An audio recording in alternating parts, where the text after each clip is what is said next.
share it. Shiva, go over Hare Krishna, Hare Krishna.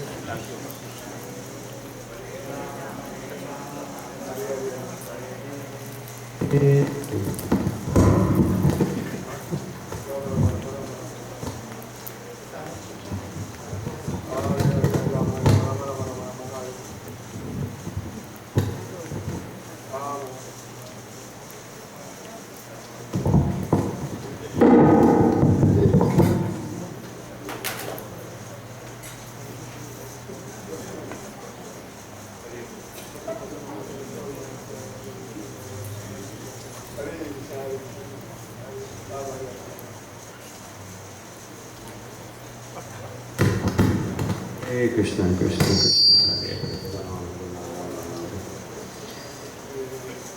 So today we're celebrating one samskara in two divisions. So samskara means balancing.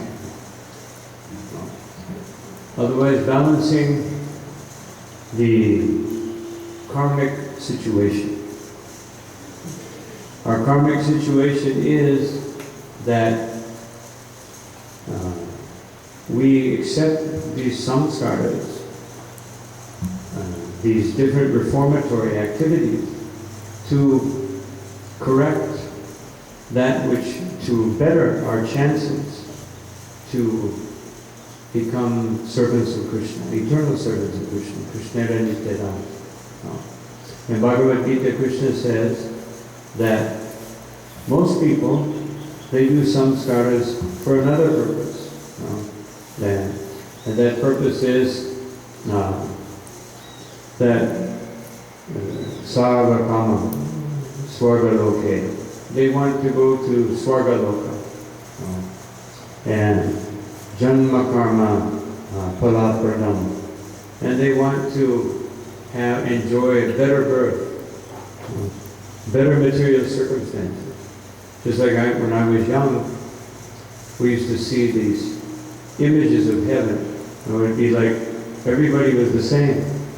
The grandmother had to stay old, and the dog was there, and it just a little bit better, no money problems, no debts, But the real purpose of samskara is that we go back home, back to God.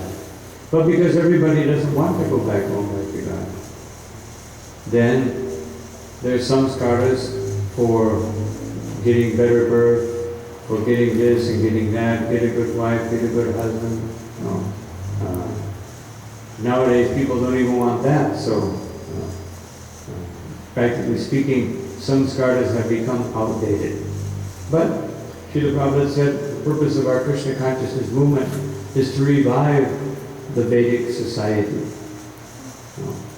But everything of the Vedas is very scientific. It has a specific purpose. There are no ceremonies that nobody knows what it's for. That's not Vedic. Vedic means, just like Sanskrit is the most perfect language in the world. It's so perfect that they use it in NASA. They don't use English, they don't use German, they use Sanskrit because it's perfect.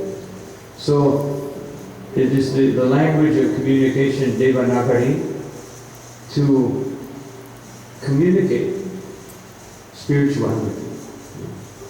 It's not meant just for being a pious person, but it's meant to elevate us to the highest platform of Krishna consciousness. So today we're celebrating the Harinam Diksha and Upanayana Diksha. Upanayana means to open the eyes of knowledge. Jnana Chakshu, Pashanti Jnana Chakshu, as Krishna says in Bhagavad Gita, that we can see with the eyes of knowledge. We have three types of eyes. These two, which are very inefficient, just like we discussed the other day, Bhava Mangala Thakur, he did fine without them. He was so dear to Krishna that when he didn't have his eyes, Krishna came and personally played for him and brought him fruit. So these eyes, of course, we can use them for Krishna service, but they're then Jnana Chakshu, eyes of knowledge. And better than that, as we just heard, Primanjana Trutita Bhakti Vilochane now, that Vilochana, the best eyes, are the eyes of the heart. Divya Gyan Hridaya Prakashita. That those with eyes, we can see Divya Gyan. We can see the transcendental world and transcendental existence. So Harinam, we open the eyes with the second initiation. The first initiation is to develop the eyes. Develop the eyes of knowledge, develop the understanding of what is spiritual life. So when should someone take initiation? As it says, as Krishna said, that Tasmat Guru Papatyeta Jigyasu Shreya Uttama. That one should take shelter of a spiritual master when Jigyasu Shreya Uttama. When we want to understand the real purpose of life. Yat Shreya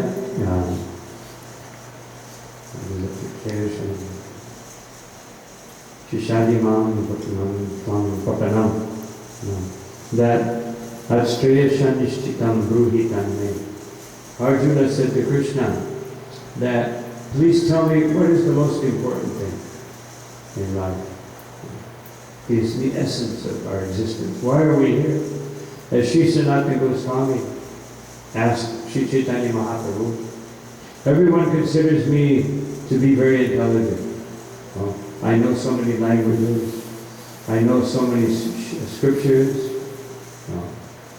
But knowing scriptures, as I've mentioned several times, Namedeya Labahuna Shrutena, the Upanishads say that knowing many scriptures is not so important. Lord Shiva said, Nabudya Namchatikaya, that to have great intelligence in this world, material intelligence, or to read many scriptures, that's not so important.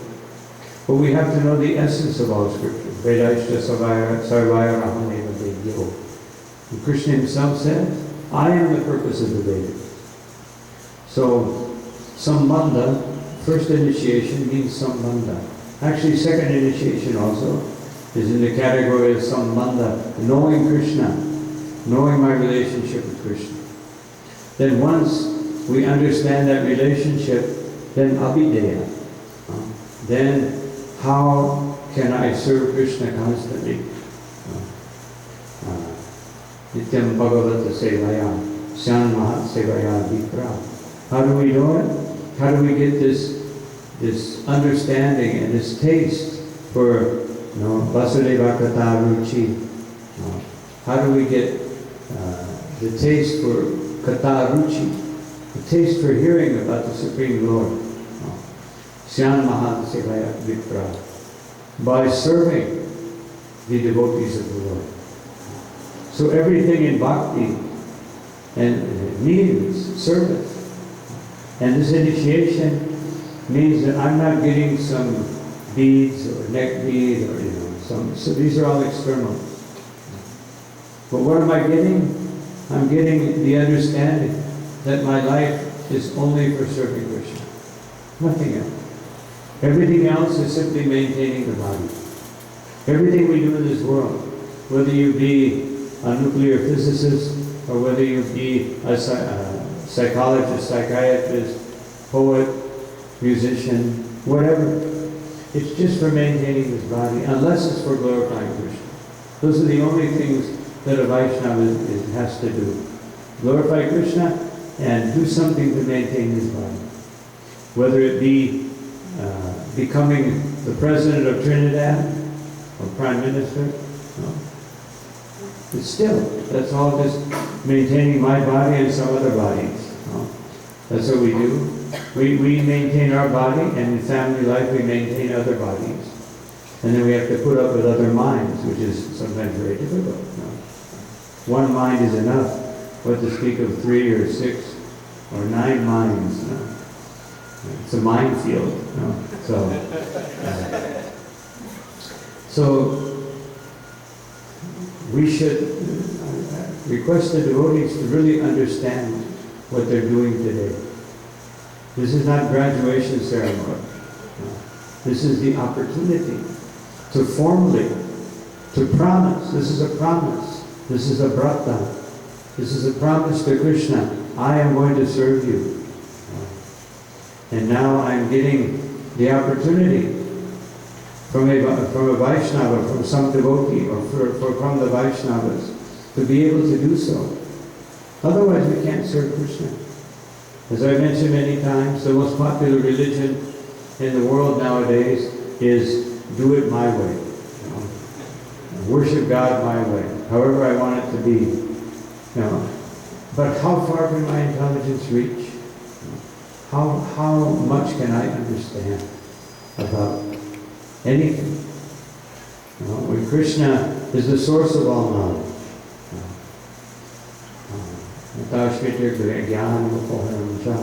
The source of all knowledge, the source of all memory, and the source of all forgetfulness. We can't even forget without Krishna. Of course, He doesn't make us forget. He helps us to forget Maya, the illusion. If we qualify to forget about Maya, you have to qualify. You have to become a faithful servant of Krishna. So this first initiation means understanding. Vinatvam namanami no. There's no difference between Krishna. Krishna Nama Chintamani is Krishna. Chaitanya Rasa Vigraha. There is no difference between Krishna and his name. Vinatvam namanami no. And therefore, this most merciful manifestation of the Supreme Lord in the form of His holy name is the most wonderful thing that there is. And the most wonderful manifestation of the Lord. And therefore we have to take advantage of it. So this is a promise, a brata, that now, from this point on, I will chant minimum 16 rounds. As I've mentioned a few times, that one devotee asked Srila Prabhupada, how can I chant my rounds with quality, my 16 rounds with quality? And Prabhupada said, if you're chanting 16 rounds, it means no quality. No. Otherwise, if you want to stop at 16, this is your upper limit. Should be your lower limit. I have to stop now because I have to do some service. I have to go to work. But we should be desiring that let me chant and chant and chant. Unlimited. And so, 16 rounds minimum, 4 regulative principles, and then our life becomes perfect. So,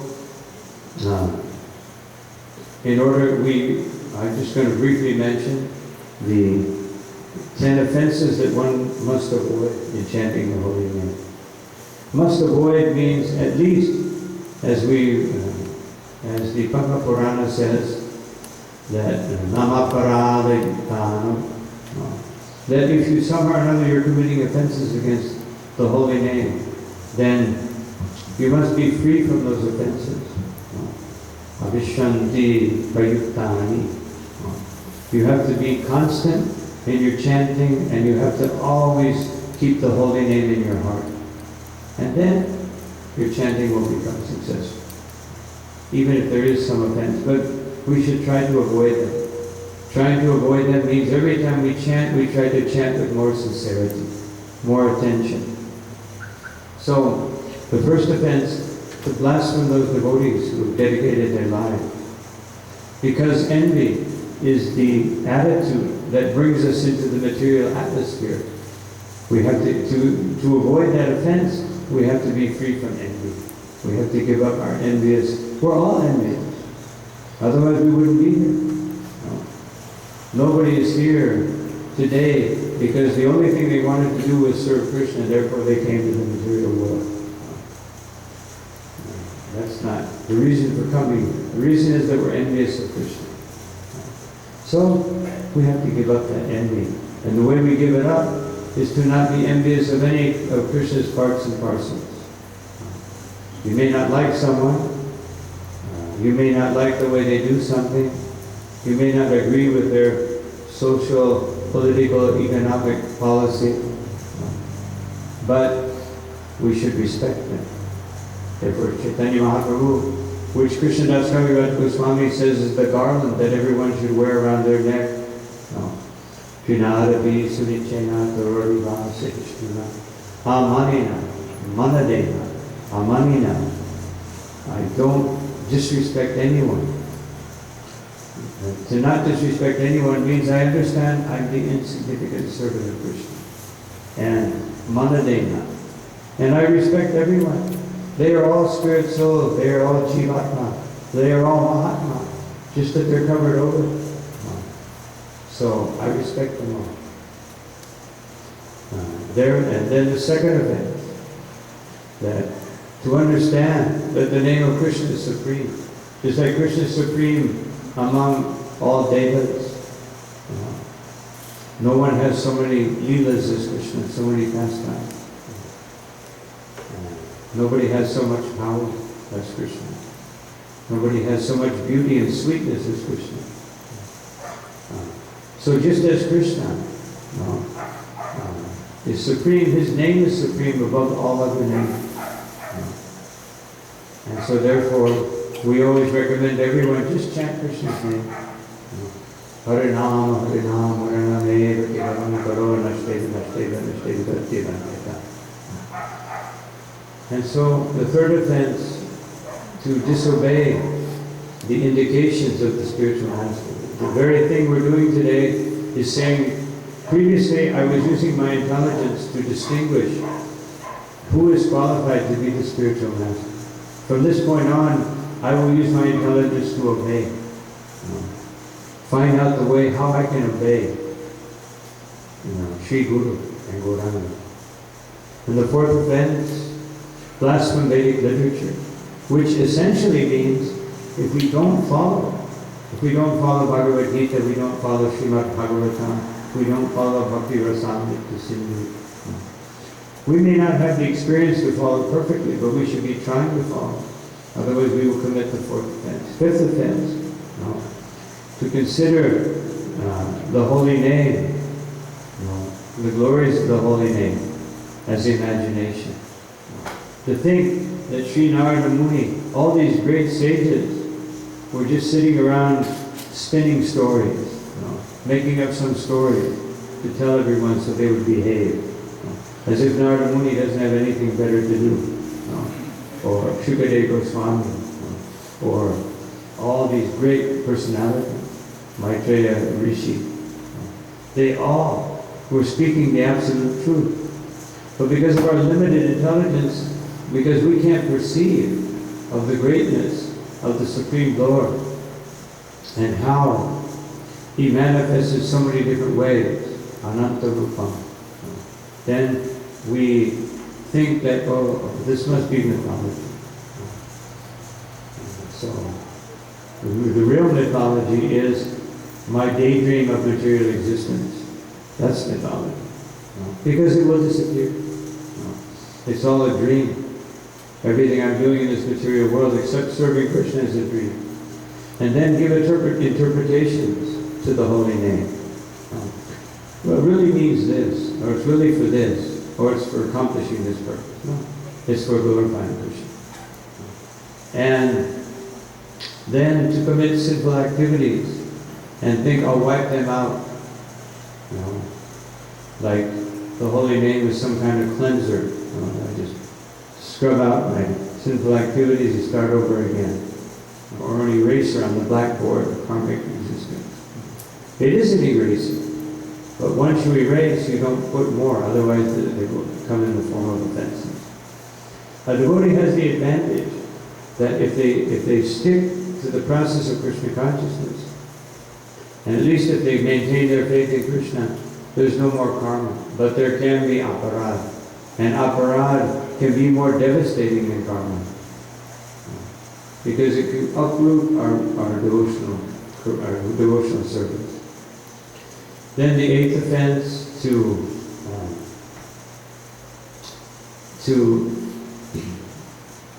consider that this chanting of the holy name is like some other Vedic ritual. It's not a ritual. It is a direct relationship with the Supreme Personality of God. And then to explain the glories of the holy name to faithless persons. We want to simply explain, first, we're not this body. To let people understand that, then they can understand that. And the last offense is to, once you understand the greatness of the holy name, to consider cultivating mundane consciousness. Once we understand how great Krishna is, how great His holy name is, we should not continue to cultivate mundane consciousness. And then to be able to follow all those, we try to be very attentive in our chanting. Srila Prabhupada said, with your tongue you should formulate every syllable and hear every syllable. Goes from the tongue to the ear and to the mind. So, and as far as second initiation, it means coming closer to the spiritual master for training. It means cultivating knowledge. And it means cultivating the 9 essential qualities that Krishna mentions in Bhagavad Gita. Shala Dhamma, controlling the mind, controlling the senses. Then also that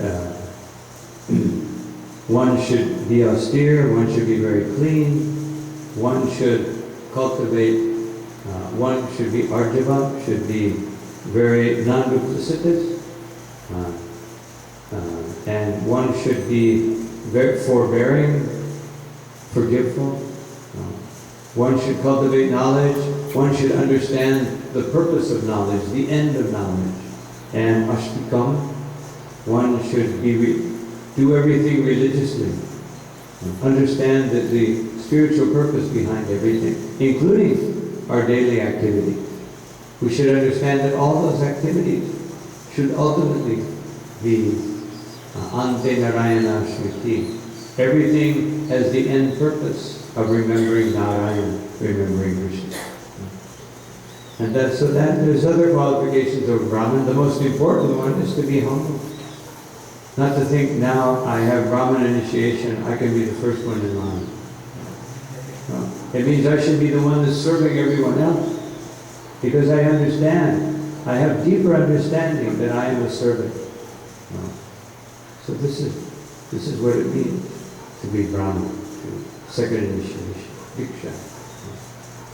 So, this is just a brief description. The main thing is that I again request everyone take all of these things very seriously, and then your spiritual life will flourish. So, any comments or questions?